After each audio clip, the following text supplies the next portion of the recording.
Porque a PGR, que é a Procuradoria-Geral da República, estuda firmar acordos com os acusados pelos atos do dia 8 de janeiro, aqueles que não cometeram atos violentos. Isso livraria essas pessoas de enfrentarem ações penais no Supremo Tribunal Federal. Esses acordos seriam feitos de forma individual. Cada réu deveria assumir a culpa pelo crime e aceitar o que for determinado como reparação do dano, pagamento de multa e prestação de serviços à comunidade ou então a entidades públicas. A ideia é que somente o grupo que não se envolveu diretamente com os atos de violência, invasão e depredação seja contemplado. Essa é uma notícia que, inclusive, Cristiano Beraldo repercute no noticiário no dia de hoje, e eu queria que você trouxesse a sua avaliação sobre essa possibilidade. Pode ser uma boa saída, inclusive já que seria contemplado esse grupo que não praticou de fato atos violentos, né? Daniel, em relação ao que aconteceu no 8 de janeiro, a gente precisa olhar para esse evento sem emoção, sem demagogia. Precisamos enxergar o que efetivamente aconteceu e qual foi o papel de cada um naqueles atos. Aconteceram crimes, pessoas foram violentas, depredaram patrimônio público e, sobretudo, invadiram a sede dos 3 poderes da República, o que tem um simbologismo muito importante e é preciso que elas sejam punidas, sim, de forma exemplar, para ficar claro que não se pode tratar os marcos principais da instituição Brasil, da sede da presidência, a sede do Congresso, a sede do STF, dessa forma. Não importa se tinha ou não tinha policiamento ali para impedir, que obviamente não tinha. Obviamente temos outros crimes, outras omissões, outras coisas que aconteceram ali naquele 8 de janeiro, mas tratando objetivamente essas pessoas, a gente tem que passar recados claros.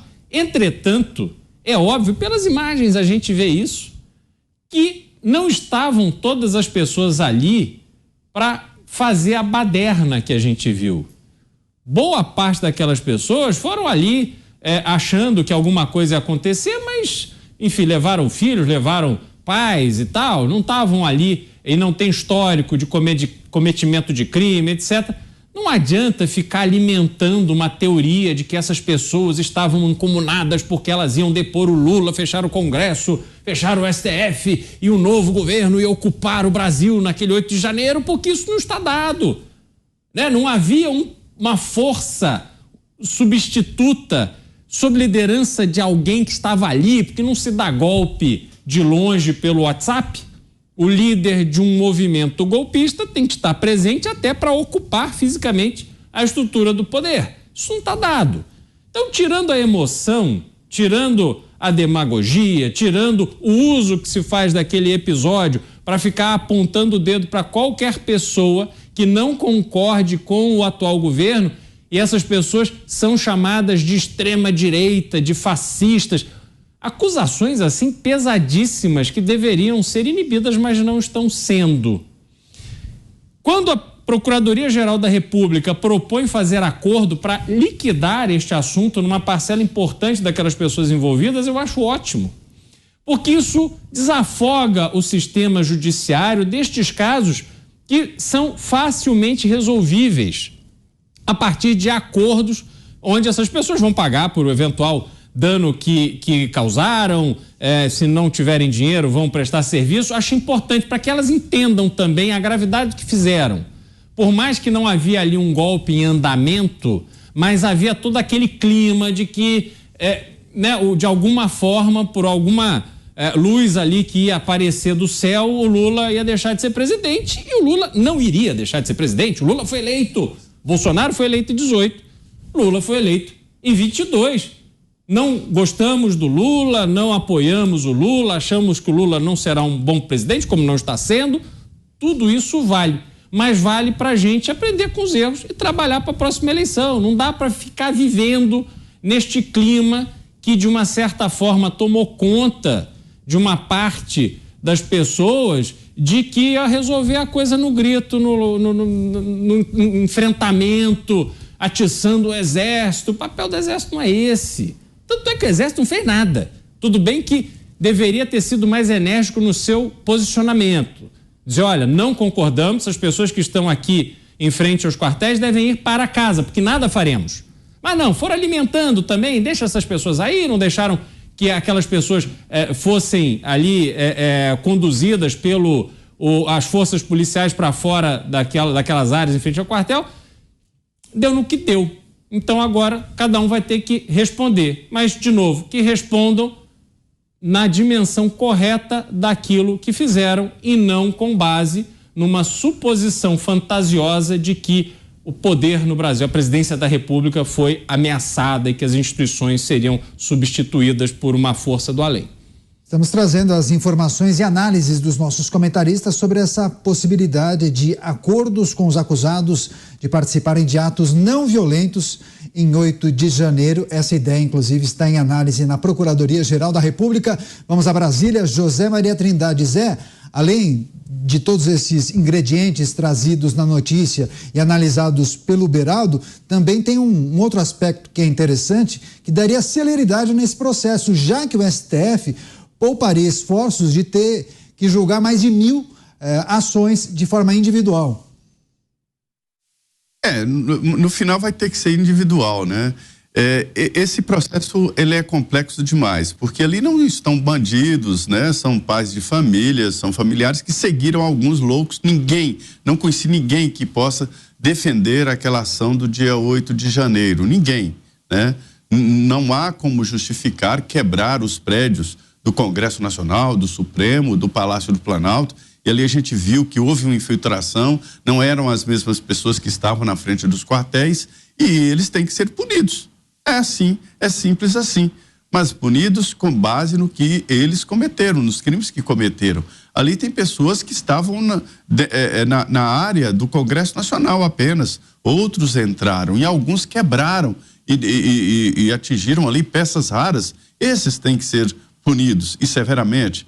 Não se pode admitir que alguém possa defecar numa cadeira do Supremo Tribunal Federal ou de qualquer prédio público. Não se pode admitir que roube um exemplar raro da Constituição. Não se pode admitir que destrua um relógio histórico lá do Brasil Império. Não se pode admitir que se faça o que fizeram no prédio do Congresso Nacional. Tem que ser punido. O que a gente está discutindo é exatamente qual é a dimensão desta punição, a que se chama dosimetria, de cada um.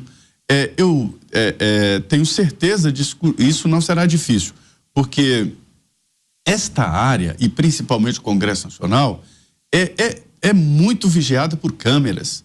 Lá no Congresso tem um Big Brother, capaz de ler uma placa de veículos, uma placa de veículo a quilômetros de distância, lá na rodoviária, tamanha a precisão da lente. Então, lá dentro, houve a formação desse Big Brother para reduzir custos com segurança, né? E aí ficam lá e vão no momento certo e no local certo, onde houver alguma alteração.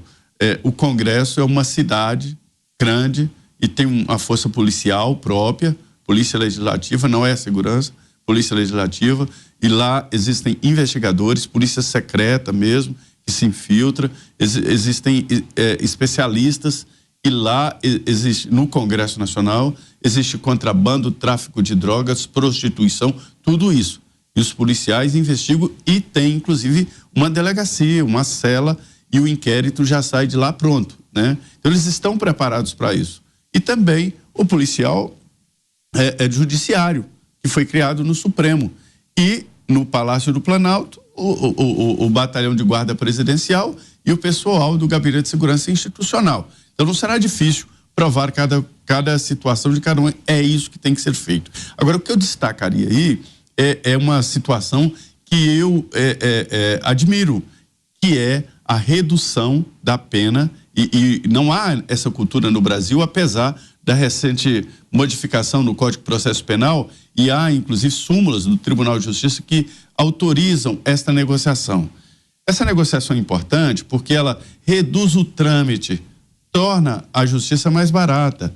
Um réu, quando ele chega, ele quer concluir logo. Se ele acha que ele será condenado, ele pode se declarar culpado e abrir mãos de direitos de defesa, de provar e tal, e aí ele será condenado e, em troca, a Justiça e o Ministério Público dão uma pena menor, né? uma punição mínima dentro da lei, e eu acho isso muito interessante. Nos Estados Unidos isso é cultural e aqui no Brasil não. Agora, mais do que nunca, isso deve ser aplicado, chamar cada um, ver o que fez, ver e definir ali uma pena mínima e pegar pesado para quem fez aquela tragédia que mudou a cultura brasileira. Depois desta manifestação, nenhuma outra manifestação será tratada da mesma forma. Pois é, várias pessoas, inclusive, viu, Mota, estão se manifestando aqui no nosso chat dizendo que é preciso ter pressa, porque, como bem disse o Zé Maria, tem muitos idosos, pessoas que não tinham absolutamente nada a ver com aqueles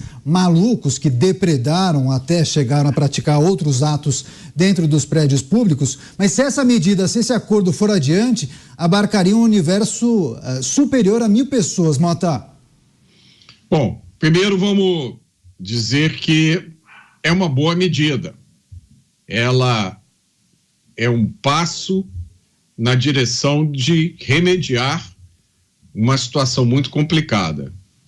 É muito complicada por várias razões. Algumas dessas razões eu não vou explorar aqui, mas outras acho que vale a pena a gente mencionar. Não tem validade jurídica nenhuma esse argumento, mas ações semelhantes a essa aconteceram no passado.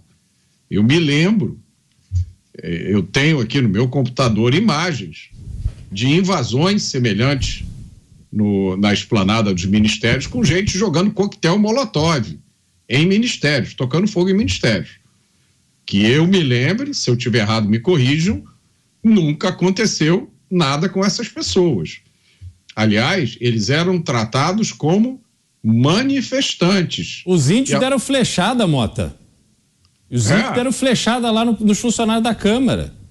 Jogaram coquetel molotov, jogaram fogos de artifício, atearam fogo, e eles eram tratados como manifestantes que estavam lutando pela democracia. Então eu, como cidadão brasileiro, como eleitor, como pagador de impostos, eu não entendo por que o tratamento mudou. Se nós esperamos que todos sejam iguais perante a lei.